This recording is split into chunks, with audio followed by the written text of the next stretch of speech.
کہ میں نے اس سے کہا کہ دیکھ 25 سال جھوٹ کے ساتھ میں رہا، ساحر بن کے رہا، جادوگر بن کے رہا، جس پر قتل ضروری ہے، میں نے اس سحر سے توبہ کیا ہے، جادو سے توبہ کیا ہے، بڑی سکون کی اس میں زندگی ہے، سچ ملا ہے، اب کچھ دن سچ پہ چل کے دیکھنے دو، کچھ دن سچ پہ چل کے دیکھنے دو۔ تو یہ وہ کام ہے، کیسے کیسے ساحر، جادوگر، فلمی ایکٹرز، کرکٹر، یہ جنید جمشید طارق جمیل صاحب فرماتے ہیں، وہ سنگر ہے، تو کہا کہ طارق جمیل صاحب فرماتے ہیں کہ 6 سال میں نے صرف اس کو سلام کیا ہے، کہا کہ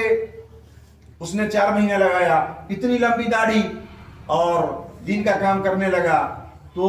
لبنان والوں نے گانا ڈالا، ایک نوال ہیروئن لڑکی تھی، اس نے کہا یہ گانا صرف میں جنید جمشید کے ساتھ گاؤں گی اور کسی کے ساتھ نہیں گاؤں گی، یہ کارگزاری 40 سال پہلے کی ہے۔ تو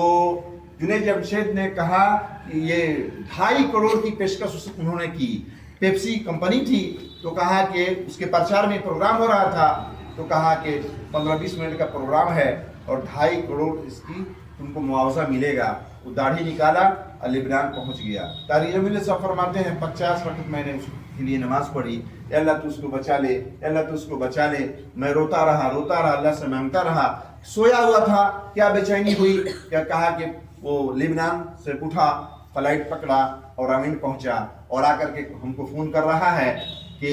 میں وہاں پہ پروگرام نہیں دیا ہوں لیکن داڑھی نکال چکا ہوں، اب مجھے آنے میں شرم آتی ہے، میں کیا کروں۔ تو یہ نہیں کہا کہ تو بہت بڑا غدار ہے، تو بہت بڑا جو ہے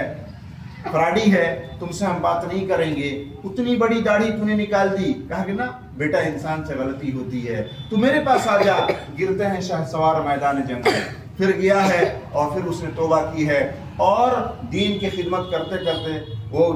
مستورات کی جماعت سے بیچارہ لوٹ رہا تھا، پلین کراس کیا، اس میں اس حادثے میں اس کا انتقال ہوا۔ اتنا بڑا جنازہ پاکستان میں کسی کا شاید ہی ہوا ہو، اتنی بڑی پبلک کہ کہاں سے انسان اٹھا اور کہاں پہنچ گیا۔